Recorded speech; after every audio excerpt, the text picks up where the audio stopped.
hukumnya kotoran kucing atau air kencing kucing, air kencing kucing dan pipis kucing dan kotorannya, karena ada sementara yang menyebutkan itu hukumnya suci. Baik, kami sampaikan, saya belum menemukan siapa yang menyebutkan itu suci, karena hadis-hadis yang menyebutkan tentang kucing tidak menyebutkan kotorannya yang suci, bukan pipisnya tapi air liurnya.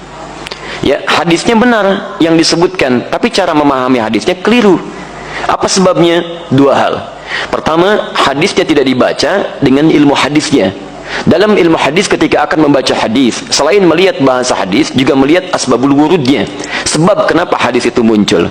Antum lacak lagi tentang hadis kucing itu yang sekarang marak dibincangkan, itu setidaknya ada di Abu Daud nomor hadis 75, di An-Nasai nomor hadis 68, di At-Tirmidzi nomor hadis 92. Ketika disebutkan seluruhnya, itu merujuk pada sahabat Qatadah radhiyallahu taala anhu.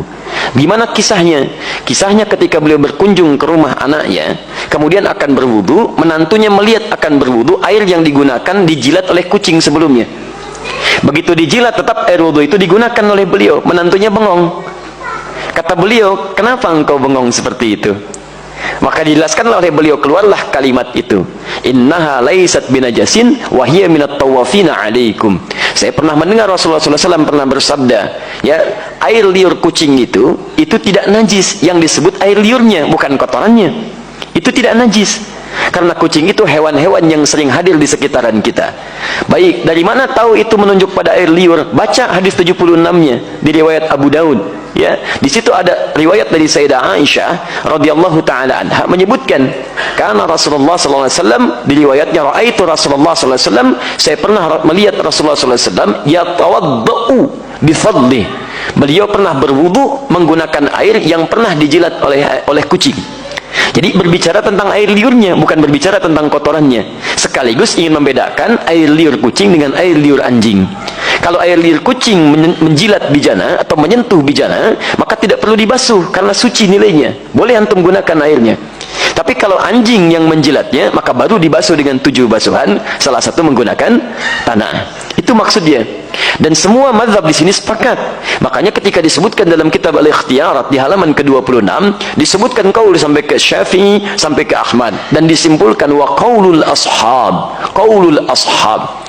Dan pendapat para sahabat terkait dengan masalah ini, maksudnya para sahabat mazhab dari Asy-Syafi'i, dari Ahmad, mereka menyimpulkan, lihat kalimatnya, wa qaulul ashabi.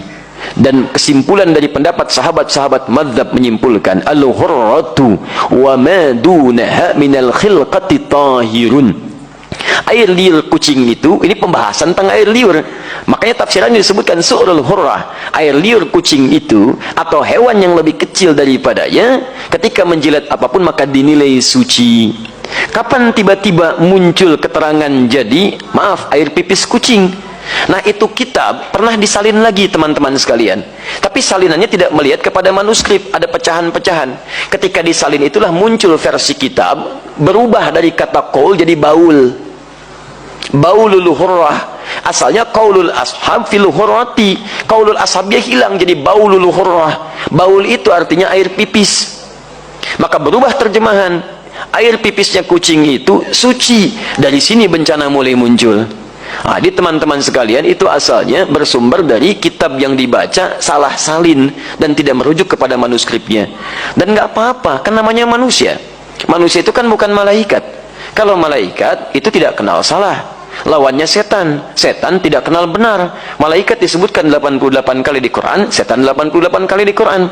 Ya, saya bukan malaikat. Jadi kalau saya salah wajar, artinya saya manusia.